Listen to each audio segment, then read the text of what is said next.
अस्सलाम वालेकुम नाज़रीन, आप देख रहे हैं बैठक गर्दी। मैं हूं आपका मेज़बान मोहम्मद अली ख़ान।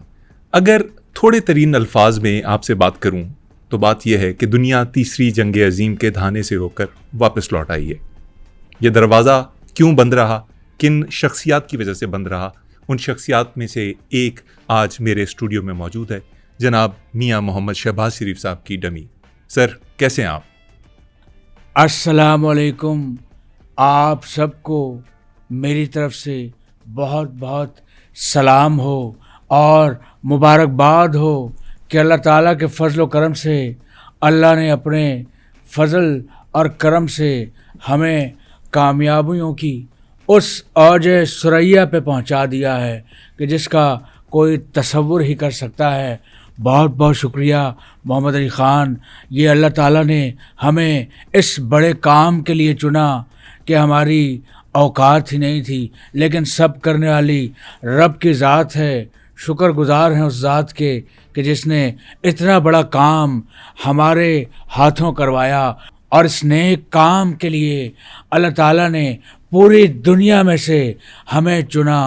वरना आपने तो देखा होगा कि बाज़ लोग तो जल रहे हैं, सड़ रहे हैं, और जलने बुझने सड़ने वालों को मैं एक ही पैगाम दूंगा मोहम्मद अली ख़ान इस बैठक गर्दी के ज़रिए कि हसद कर, मेहनत ना कर। बहुत शुक्रिया आपने बैठक गर्दी में मुझे बुलाया। सर, बात आपकी बिल्कुल दुरुस्त है। जो काम आप लोगों ने कर दिखाया है वो लोग करने का ख्वाब भी नहीं देख सकते थे। दुनिया भर के ममालिक के जो लीडर्स थे वो ये सोच भी नहीं सकते थे जो आप लोगों ने किया है, मगर वो जल्दबाजी में अल्लाह ताला के फजल करम से हुआ है बस। सर, बिल्कुल अल्लाह ताला के फजल से हुआ है, लेकिन वो जुमला ज़रा गलत बोल गए आप। वो होता है कि मेहनत कर, हसद ना कर।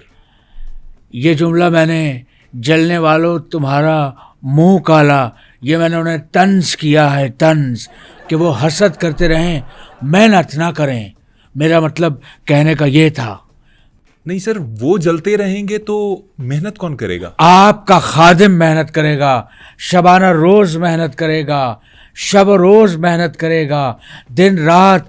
जैसे मैंने पहले एक किए, अब मैं रात दिन 2 करूँगा, 4 करूँगा, 8 करूँगा, 10। कोई सुकून नहीं चाहिए, चैन नहीं चाहिए, आराम नहीं चाहिए। बस मेरे दिमाग में एक ही चीज़ है कि इस कौम को उसका सुनहरा और बेहतर मुस्तकबिल दिया जाए। इसके लिए अनथक मेहनत होगी। और मैंने तो मोहम्मद अली ख़ान, मेहनत का इतना शौक़ है अल्लाह ताला के फजल व करम से। मैंने अपने जो मुल्क के तमाम साइंसदान हैं उनको मैंने ये कहा है कि कोई ऐसी घड़ी बनाएं कि जिसका 48 घंटा 1 घंटा काउंट हो, ताकि हम ज़्यादा मेहनत करें, ज़्यादा तवानाई अपनी मेहनत में, तरक्की और तामीर में सर्व करें। आप देखना इंशाअल्लाह वो दिन दूर नहीं कि इस खुदादार पाकिस्तान में लोग दूर दूर से नौकरियां करने आएंगे। इंशाअल्लाह कर्ज़ों का जो बोझ है ये आपके कंधों से हटने वाला है। तैयार हो जाओ तरक्की और खुशहाली के लिए। कौम को सिर्फ मैं ये पैगाम दूंगा। सर, ये तो आप मुल्क के लोगों को बड़े बड़े ख्वाब दिखा रहे हैं, बड़ी खुशखबरियों के वादे कर रहे हैं। ये ख्वाब नहीं मोहम्मद अली ख़ान, ये वो हकीकतें हैं जो इंशाअल्लाह अल्लाह ताला के फजल व करम से पूरी होने एक मिनट, कॉल आ गई, पूरी होने जा रही हैं इंशाअल्लाह। सर, आप कॉल सुन लें पहले आप। एक तो जब से हम सुलह बने हैं पूरी दुनिया कॉल पे कॉल कर रही है। अस्सलाम वालेकुम जी, मैं आपकी क्या खिदमत कर सकता हूँ? बेफिक्र रहिए। आपका जो ये मसला है इंशाअल्लाह आप पे अब वो हमला आवर उसने नहीं होना। मैं बात कर चुका हूँ, मेरी तफसीली बात हुई है। आप बेफिक्र होकर जाइए, आप पे कोई हमला नहीं होगा। बहुत शुक्रिया। दुआओं में याद रखिए। अल्लाह हाफिज़। सर, ये कहाँ से कॉल थी? ये कोई जापान से थी कि नॉर्थ कोरिया हमला आवर हो रहा है? कहाँ से कॉल थी ये? कॉल फ्रांस से थी। फ्रांस से मैक्रोन ने फ़ोन किया। सर फ्रांस पे किसने हमला किया है? फ्रांस पे नहीं, बल्कि फ्रांस के प्रेसिडेंट मैक्रोन पे उनकी बेगम हमलावर होती है, उनकी सुलहजोई करवाई है। हैरत अंगेज सर, ये आपने कैसे मनाया उनको? बहुत ही आसान सहल तरीका था। मैंने उनकी बेगम को फ़ोन किया और कहा कि भाभी ऐ तू की करन डई है? शौहर ते जिहड़ा खाउंद है ਉਹ सिर दा ताज ਹੁੰਦਾ है ਤੇ ਲੋਕੀ ਜਦ ਵੇਖਦੇ ਨੇ ਕਿ ਤੂੰ ਆਪਣੇ ਖਾਨ ਤੇ ਹੱਥ ਚੁੱਕਦੀ ਹੈ ਕਿ ਤੇਰੀ ਇੱਜ਼ਤ ਰਹਿ ਜਾਏਗੀ। ਤੇ ਨਾ ਮੇਰਾ ਪੁੱਤਰ, ਇਹ ਕੰਮ ਮਸ਼ਰਕੀ ਔਰਤ ਨੂੰ ਜ਼ੇਬ नहीं देंदे। अपने खान दी इज्जत कर, प्यार मोहब्बत से रहो। आगे गाड़ी मियाँ बीवी की ज़िंदगी की ये दो पहिए होते हैं, मिल बांट के ही चलती है। सर मशरकी औरत कहाँ से आ गई मैक्रोन की बीवी? आपको शायद पता नहीं मोहम्मद अली ख़ान, एक ज़माने में मैक्रोन की बेगम बहाउद्दीन ज़िक्रिया यूनिवर्सिटी में पढ़ती थी, तो इस हिसाब से मेरी नज़र में वो मशरकी खातून है। सर आप वजीर आज़म हैं, मैं आपसे बहस भी नहीं कर सकता, लेकिन चलिए इस पे बात कर लेते हैं। आप बहस करके तो देखें। आपको बहस में मैंने चित ना किया तो मेरा नाम बदल दीजिएगा।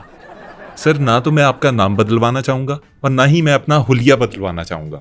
तो फिर ठीक है, अगर आपने ना नाम बदलवाना है ना हुलिया बदलवाना है तो फिर आप इस शो का या तो होस्ट बदल दें, या फिर इस शो के टैलेंट को बदल दें, या फिर इस शो को ही बदल दें। सर अजीब बातें कर रहे हैं आप। सर छोड़ें इन सारी बातों को, आप मुझे ये बताएं कि जब से आपने ये एटॉमिक वॉर वाली सिचुएशन रुकवाई है, आप तो बड़ा प्राउड फील कर रहे होंगे। अल्हम्दुलिल्लाह, वाह हो गई होगी आपकी। अल्हम्दुलिल्लाह, अल्लाह ताला के फजल करम से ये अल्लाह ने हमें मौका दिया। और अब तो लोगों को मैंने बातें करते अपने कानों से सुना है कि देखो वड्डे भाई ने एटम बम चलाया सी ते छोटे भाई ने एटम बम चलन तो रोक देता। और मैं एक बात और आपको बताऊं, और हम दोनों भाइयों ने तो एक स्लोगन भी बना दिया है। कैसा स्लोगन सर? Atomic brothers. अच्छा, आप और मियां नवाज शरीफ साहब जो हैं वो एटॉमिक ब्रदर्स हैं? अल्हम्दुलिल्लाह, अल्लाह ताला के फजलो करम से। बल्कि बड़े भाईजान ने तो ये भी सोच रखा है कि अपनी वो गाड़ी पे, उसकी नंबर प्लेट पे एटॉमिक ब्रदर्स लिखवाएंगे। मैंने कहा ना भाईजान ना, आप अपनी गाड़ी की नंबर प्लेट पे एटॉमिक ब्रदर्स लिखवा के लाहौर की सड़कों पे नहीं घूम सकते। क्यों सर, क्यों नहीं घूम सकते? अगर आप एटॉमिक ब्रदर्स हैं तो लिखवाने में क्या हर्ज है? हर्ष तो कोई नहीं मोहम्मद अली ख़ान, लेकिन मैंने बड़े भाई को कहा कि लाहौर के सीटीओ बहुत सख्त तबीयत के हैं, चलान पे चलान ना हो जाए, इसलिए मैंने कहा कि ना लिखवाएं। सर आप वजीर आज़म होते हुए चालान से डरते हैं? इसके साथ साथ मैं एक लॉ अबाइडिंग सिटीज़न भी हूँ। अगर मैं कानून फॉलो नहीं करूँगा तो फिर लोग कैसे करेंगे? सोच तो अच्छी है। और दूसरी बात, वैसे भी मोहम्मद अली ख़ान कि चालान इतना ज़्यादा आता है, मैं तो अफोर्ड नहीं कर सकता। मेरी इतनी तनख्वाह नहीं कि मैं चालानों में ही अपनी तनख्वाह जो है वो झोंक दूँ। तो सर ये जो आपकी बात थी, ये सुन के तो बड़े मियाँ साहब नाराज़ हो गए होंगे कि आपने उन्हें गाड़ी के ऊपर एटॉमिक ब्रदर्स की नंबर प्लेट नहीं लगवाने दी। नहीं, मैंने उनको ये कहा कि मैं आपका जीमेल बना देता हूँ atomic brothers@gmail.com, बस वो उस पर खुश हो गए।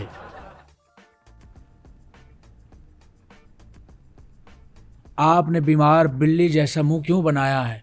खुश हो जाएं, कहीं आप भी उसी तबके से तो नहीं जिन्हें पाकिस्तान की तरक्की कामयाबी हजम नहीं हो रही। नहीं नहीं सर, अल्लाह का शुक्र है मैं उस तबके से नहीं हूँ और मेरा उससे दूर दूर तक कोई ताल्लुक़ नहीं है। सर मैं बहुत खुश हूँ कि आपने भरपूर अंदाज में पाकिस्तान के केस को डिफेंड किया और दुनिया में पाकिस्तान का नाम रोशन किया। बहुत शुक्रिया, थैंक यू सो मच। और सर इसी से जुड़ा एक सवाल है कि इंडिया की बड़ी सुबकी हो रही है इस सारे मंजरनामे में। पाकिस्तान सारी लाइमलाइट ले गया, इंडिया मुंह देखता रह गया। और उनके जो वो मोदी साहब थे जो कहते थे कि जी ट्रंप तो मेरा यार है, इसराइल मेरा यार है, उन्हें कोई मेडल भी मिला था इसराइल से पिछले दिनों, वो मुंह देखते रह गए, जलील हो रहे हैं अब। ये जो सारा मामला हुआ है, देखिए बात वही है, अल्लाह ने जिसके हिस्से इज़्ज़त लिखी हो वो उसे ही इज़्ज़त देता है। बात ये है, बाकी सारा दारोमदार नीयतों पे होता है। जहाँ तक बात रही इंडिया की, तो इस मीटिंग के अंदर थ्रू आउट इंडिया हमारे साथ था। इंडिया हमारे साथ था? इंडिया हमारे साथ कैसे था? जब मीटिंग तय हुई तो मैंने 2 दिन पहले मोदी को चाय के लिए हायर कर लिया था, ताकि मेहमानों को वो चाय सर्व कर सकें। और मोदी का एक ही काम था कि उन्होंने एक ही बात पूछनी थी कि सर ये बताएं कितने चम्मच शुगर लेंगे। सर इतनी जहर बुझी चाय पिलाने की क्या ज़रूरत थी? चाय बुरी नहीं थी, मज़े की थी। बल्कि डीजे वैंस ने तो कहा कि टी इज़ फैंटास्टिक। इतने में मोदी ने मुझे कहा कि सर मेरा हिसाब काट दियो। मैंने कहा नहीं, अभी तो आपने जब तक मीटिंग ख़त्म नहीं होनी यहाँ पे चाय भी सर्व करनी है, बिस्किट भी करने हैं, केक भी करने हैं। आपको हमने 2 दिन के लिए हायर किया है, अपनी ड्यूटी सरअंजाम दें, उसके बाद आप पतले गले निकल सकते हैं। सर एक सेकंड, ये सारा वाकया सुनाते हुए आपने अमेरिकी नायब सदर का क्या नाम लिया? DJ Vance. Sir DJ Vance नहीं है, आप मेरे से बड़े हैं, मैं आपकी दुरुस्तगी करवाता हुआ अच्छा नहीं लगता। JD वैंस है उनका नाम, JD वैंस, डीजे वैंस नहीं है। मैंने उसका नाम ठीक लिया है, आपको शायद अंदाज़ा नहीं। आप उसका फ़ोन चेक करें, आपको पता लग जाएगा। उसके फ़ोन में 2-3 ऐसी वीडियोज़ हैं जो वीडियोज़ अक्सर डीजेज़ अपने पास रखते हैं। मैं गलत हूँ, दुनिया गलत है, आप ठीक हैं? कौन सी ऐसी वीडियोस हैं जो वो आपको पता चल गया कि वो JD वैंस नहीं है, डीजे वैंस है? उसके मोबाइल से मुझे वो क्या है उसका, आज की रात मज़ा हुस्न का आँखों से लीजिए, उस वाले गाने पे हेडफोन लगा के चमकती हुई लाइटों में कुछ डिचक डिचक डिचक डिचक यूं कर रहा था। तो वहाँ से मुझे अंदाज़ा हो गया कि ये JD वैंस नहीं बल्कि डीजे वैंस है। अच्छा, आप इस बात पे हैरान ना हो। हैरान तो मैं तब हुआ था जब वो बात करते करते बीच में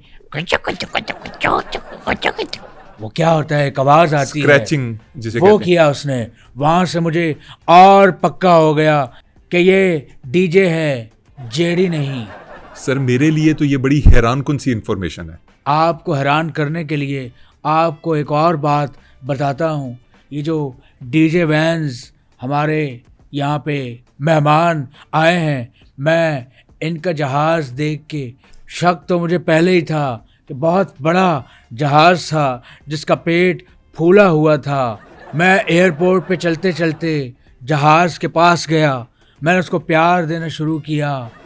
इतने में देखा कि जहाज़ का दरवाज़ा खुला और जहाज़ ने बच्चे देना शुरू कर दिए। बच्चे देना शुरू कर दिए? हाँ, और वो भी गाड़ियों की शक्ल के। मैंने फिर फ़ोन उठा के ट्रंप को कहा, मुबारक हो, आपके जहाज़ ने बच्चे दिए हैं। और सर वो उनके काफले की गाड़ियां थीं, वो अपने कॉन्वॉय को अपने साथ लेके ट्रैवल करते हैं। आप एक सतही सोच के आदमी हैं मोहम्मद अली ख़ान। मैं आपको नीचा नहीं दिखा रहा, लेकिन आपको नहीं पता, आप जानते नहीं कि टेक्नोलॉजी बहुत आगे निकल चुकी है। सर कैसी बातें कर रहे हैं, जहाज बच्चे कैसे दे सकता है? मोहम्मद अली ख़ान, मैं तो ये कह ही नहीं रहा कि जहाज़ बच्चे कैसे दे सकता है। मैं तो ये सोच रहा हूँ कि जहाज़ का रिश्ता गाड़ी के साथ कैसे हो गया कि बच्चों की शक्ल जो है वो बाप पे चली गई है। सर किसी का भी जहाज से रिश्ता कैसे हो सकता है? परसों ही थाने में एक कंप्लेन आई। एक खातून ने कहा कि मेरा शौहर मुझ पे तशद्दुद करता है, वो नशा करता है, वो जहाज़ है। सर मैं आपसे बहस नहीं कर सकता, आप जो कह रहे हैं दुरुस्त कह रहे हैं। जहाज नहीं नहीं नहीं मोहम्मद अली ख़ान, ठीक को ठीक कहें और गलत को गलत कहें। जी सर जी, पाकिस्तान में अमेरिकी जहाज मैं में बच्चे बिल्कुल ठीक कह रहा हूँ। सर बिल्कुल सही कह रहे हैं आप। और एक और बात जो सही है उसकी तरफ चलते हैं, उसके ऊपर बात कर लेते हैं। बात ये हो रही है कि शहबाज शरीफ साहब ने नोबेल पीस प्राइज़ के लिए नामज़द किया ट्रंप को, और हालात ऐसे बन रहे हैं सर, ऐसी हवा चल पड़ी है कि हो सकता है कि अगली नामज़दगी जो हो वो नोबेल पीस प्राइज़ के लिए आपकी और फील्ड मार्शल साहब की हो। तो क्या कैसा लग रहा है आपको? बहुत अच्छा फील हो रहा है ये अनथक मेहनत, साफ नीयत, दिन रात की मेहनत, ये उसका समर है और हमारे हिस्से अल्लाह ताला ने ये काम लगाया है। बेशक, बहुत अच्छी बात की आपने। मोहम्मद अली ख़ान, अगर मुझे नोबेल पीस प्राइज़ मिल भी जाता है तो कोई बात नहीं, लेकिन मेरा ख्वाब नोबेल पीस प्राइज़ नहीं, ख्वाब तो कुछ और है। सर कैसी बातें कर रहे हैं आप? नोबेल पीस प्राइज का ख्वाब नहीं है आपका? आपका ख्वाब है क्या? Oscar, Oscar. सर वो तो एक्टिंग का अवार्ड है। मोहम्मद अली ख़ान, ऑस्कर मैं इसलिए कहूँगा कि ये शख्स जो इतने लोगों की 25, 26, 27 कितनी आबादी हो गई है, 25 करोड़ 26 करोड़ 26-27 करोड़ आवाम की ये शख्स जो नुमाइंदगी कर रहा है, उसे इन 26 करोड़ का जो गम होता है वो देख के मुस्कुराने की एक्टिंग करनी पड़ती है। हालांकि हकीकतन उनके गमज़दा चेहरे देख के मेरा दिल भी गमज़दा होता है। तो इसलिए हंसने की, मुस्कुराने की, खुश रहने की एक्टिंग करनी पड़ती है। मोहम्मद अली ख़ान, तुम नहीं समझोगे सेनोरिटा। नहीं सर, ये सेनोरिटा कहने की तो कोई ज़रूरत नहीं थी। ये ओए अजराए तफन्नुन कहा है। अच्छा, सीरियस इंसान। सॉरी। अच्छा मुझे ये बताइए, जेडी वैंस या सॉरी डीजे वैंस जो पाकिस्तान में आए हुए हैं, उनको किस किस्म की ट्रीटमेंट दे रहे हैं आप? बहुत अच्छा ट्रीटमेंट उन्हें हमने दिया है। हमने जो हो सकता था एज जो मेहमान की खिदमत होती है, सबसे पहले तो डीजे वैंस जब जहाज़ से उतरे, उनके हाथ में मैंने आईफोन देखा। मैंने पूछा ये पीटी अप्रूव है कि नहीं, उसने कहा नहीं। तो मैंने सबसे पहले डीजे वैंस का फ़ोन पीटी अप्रूव करवाया, 1,70,000 में हुआ। तो डीजे वैंस कहता है कि सर जी CPID ना करवा लिए। मैंने कहा नहीं, आप कानून के मुताबिक चलें। उसके बाद डीजे वैंस ने कहा कि मिस्टर प्राइम मिनिस्टर, मैं गाड़ियाँ तो ले आया हूँ, लेकिन आपको तो पता है हालात जंग के हैं, तेल बंद है और तेल गाड़ियों में डालना भूल गए, तो यहाँ कहीं पंप है तो पेट्रोल डलवा लें। मैंने कहा बिल्कुल, आए मेरे साथ। उन्हें पंप पे ले गया। पेट्रोल पंप पे उनके साथ गए? मैं साथ गया। पंप वाले को डीजे वैंस ने कहा 4,000 का डाल दे। मैंने कहा नहीं, लीटर्स में डलवाएं, लीटर्स में 4,000, 2,000, 1,500 राउंड फिगर में ना डलवाएं, ये डंडी मार जाते हैं। इतने में पेट्रोल पंप वाला आगे हुआ। मैंने कहा मीटर ज़ीरो कर। मीटर उसने ज़ीरो किया। इतने में वो मीटर के आगे आ गया, क्योंकि मुझे उनकी होशियारियाँ 2 नंबरियाँ पता है। कहता है कि सर और कैसे आना हुआ, हालात कैसे हैं? ठीक ठाक, सब खैर, लेकिन यहाँ तो पाकिस्तान में महंगाई बढ़ी है। वो बातों में लगा रहा था। मैंने उसको कहा आगे से हट, मीटर के आगे मत आ, मुझे पता है तू डंडी मारेगा। वो साइड पे किया और पैमाने के मुताबिक पूरा पेट्रोल उसकी गाड़ी में डलवाया। सर पेट्रोल तो अल्लाह अल्लाह करके डलवा दिया आपने? जी बिल्कुल। इसके बाद क्या हुआ? उसके बाद डीजे वैंस ने कहा कि मिस्टर प्राइम मिनिस्टर, मैंने सुना है कि आपके मुल्क में एक ऐसा इलाका है जहाँ पे तेल के बहुत बड़े ज़खायर हैं, वो दिखवाएं। बलूचिस्तान जाना चाह रहे थे? ना। मैं सीधा उसे जीले के पास ले गया। जब उसने तेल से भरा हुआ जीले का कड़ाया देखा तो उसको वहीं पे गशी के दौरे पड़ गए। और डीजे वैंस ने कहा कि mister prime minister, I haven't seen such a big oil reserve in my entire life before. उसके बाद उसने उस ऑयल के कढ़ाई को हसरत भरी नज़रों से देखा। मैंने कहा ना डीजे ना, ए वेनेजुएला वाली हरकत जीले नाल न करी। वो समझ गया, समझदार है। जीले की दुकान से निकल के उसके बाद आप कहाँ गए? उसके बाद उसने मुझसे पूछा कि मिस्टर प्राइम मिनिस्टर, यहाँ कोई मनी एक्सचेंज एजेंसी है? मैंने कहा बिल्कुल। उसके बाद उनको मनी एक्सचेंज एजेंसी ले कर गया। आपके डीजे वैंस और मेरे जेडी वैंस को पैसों की क्या ज़रूरत थी? मतलब उन्होंने क्या एक्सचेंज करवाना था? डीजे वैंस ने $1,00,000 जेब से निकाले और मनी एक्सचेंज वाले को कहा ये लो $1,00,000 और मुझे इन $1,00,000 के एवज सारी ईरानी करेंसी दे दो। ईरानी करेंसी? सर वो ईरानी करेंसी का क्या करेंगे? डीजे वैंस ने कहा कि मिस्टर प्राइम मिनिस्टर, ਤੁਹਾਨੂੰ नहीं पता ईरानी करेंसी की वैल्यू बहुत उत्ते जाएगी, तुसी भी ले लो। तो मैंने भी 5,000 रुपए के ले लिए।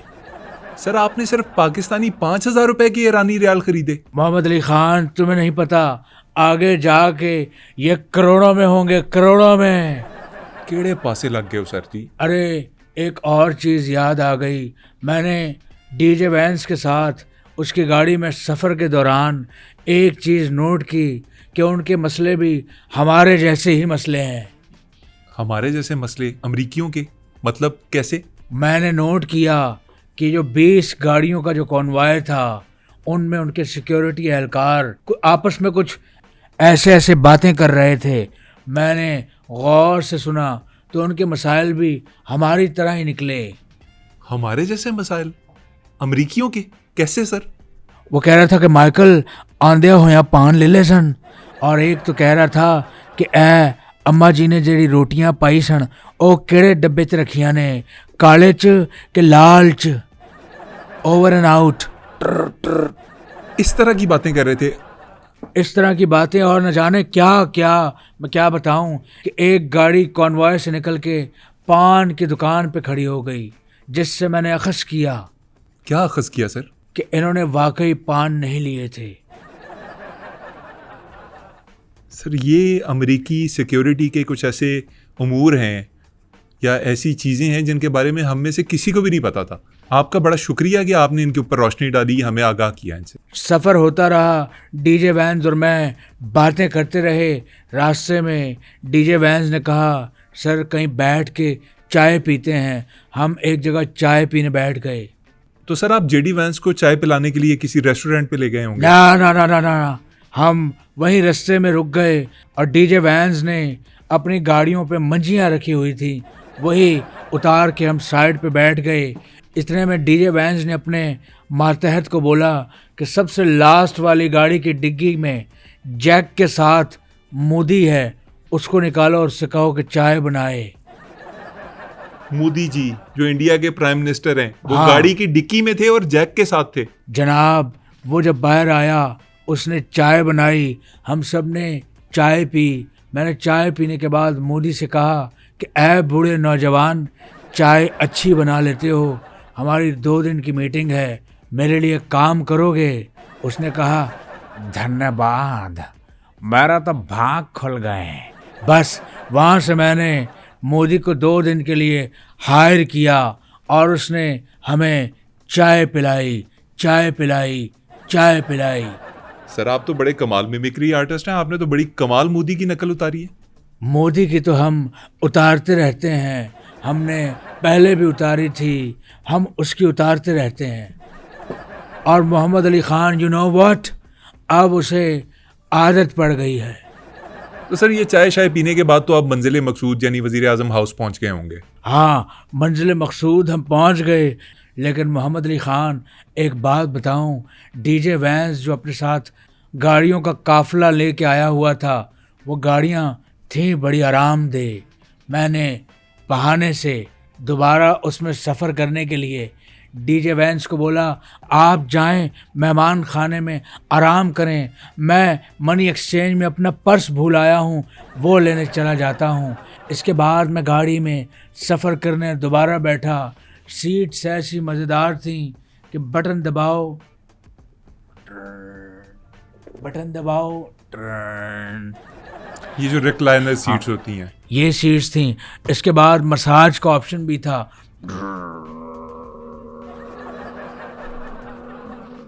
कमर को वो आराम मिला जो मसाज उसने की। उस गाड़ी के फंक्शंस को एक्सप्लोर करते हुए कुछ बटन्स छेड़छाड़ करते हुए ख़राब हो गए। हो।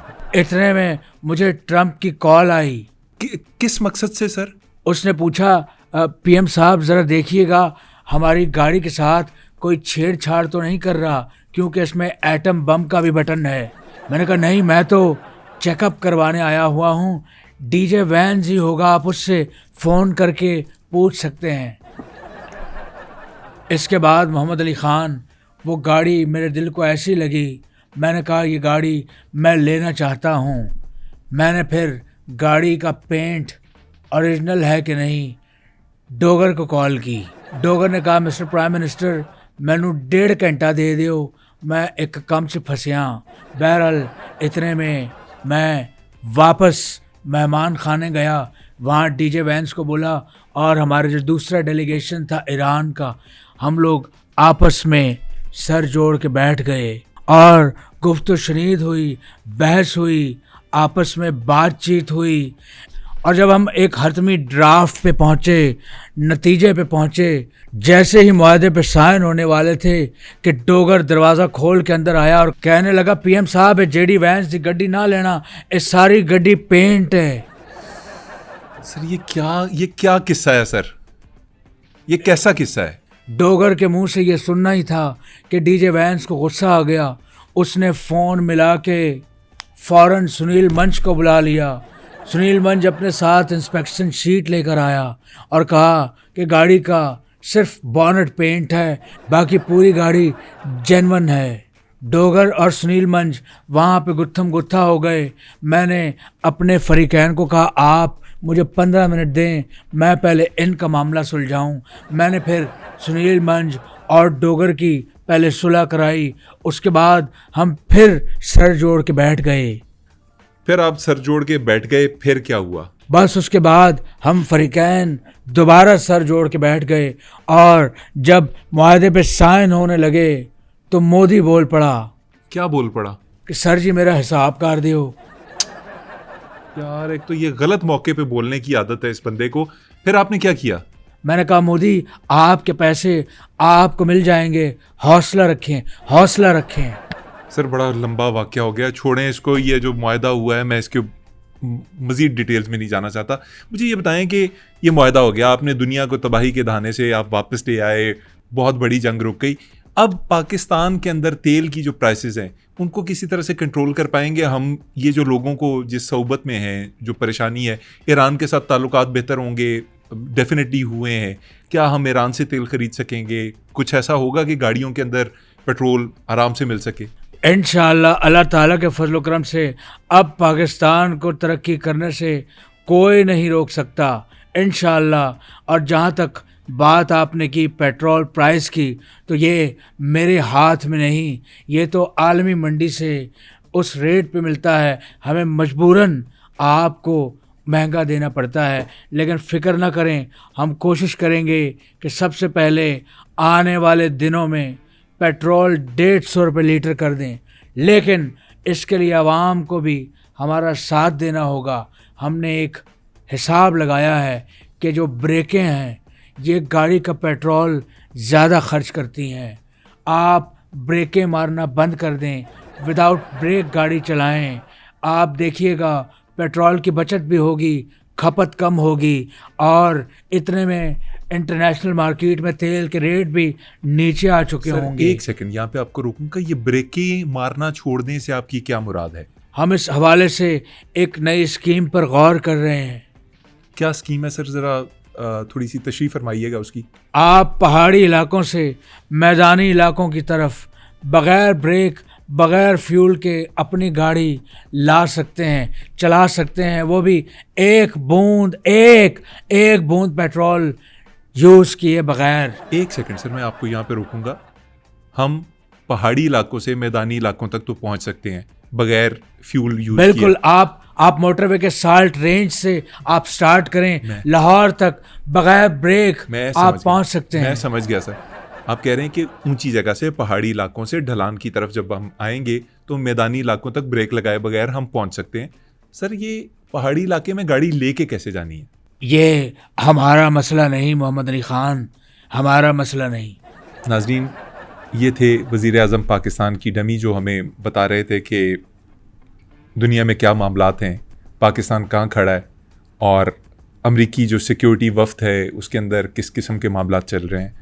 ये सारी चीज़ों के ऊपर इन्होंने रोशनी डाली, पेट्रोल बचाने के तरीके बताए। बहरहाल हमें ये मानना पड़ेगा क्योंकि पूरी दुनिया मान रही है कि वज़ीर आज़म शहबाज शरीफ साहब ने और फील्ड मार्शल आसिम मुनीर साहब ने जो कोशिशें की हैं अमन के लिए इस खित्ते के, पूरी दुनिया के, वो सुनहरी हरूफ में लिखे जाने के काबिल हैं। आपको ये प्रोग्राम कैसा लगा? इनकी बातें कैसी लगी? अपने कमेंट्स के ज़रिए हमें ज़रूर बताइएगा। चैनल को लाइक एंड सब्सक्राइब कीजिए। इस वीडियो को अपने दोस्तों, अपने अहबाब तक पहुंचाइए ताकि हमारा प्रोग्राम मकबूलियत हासिल कर सके। अपना ख्याल रखिएगा। अल्लाह हाफिज़।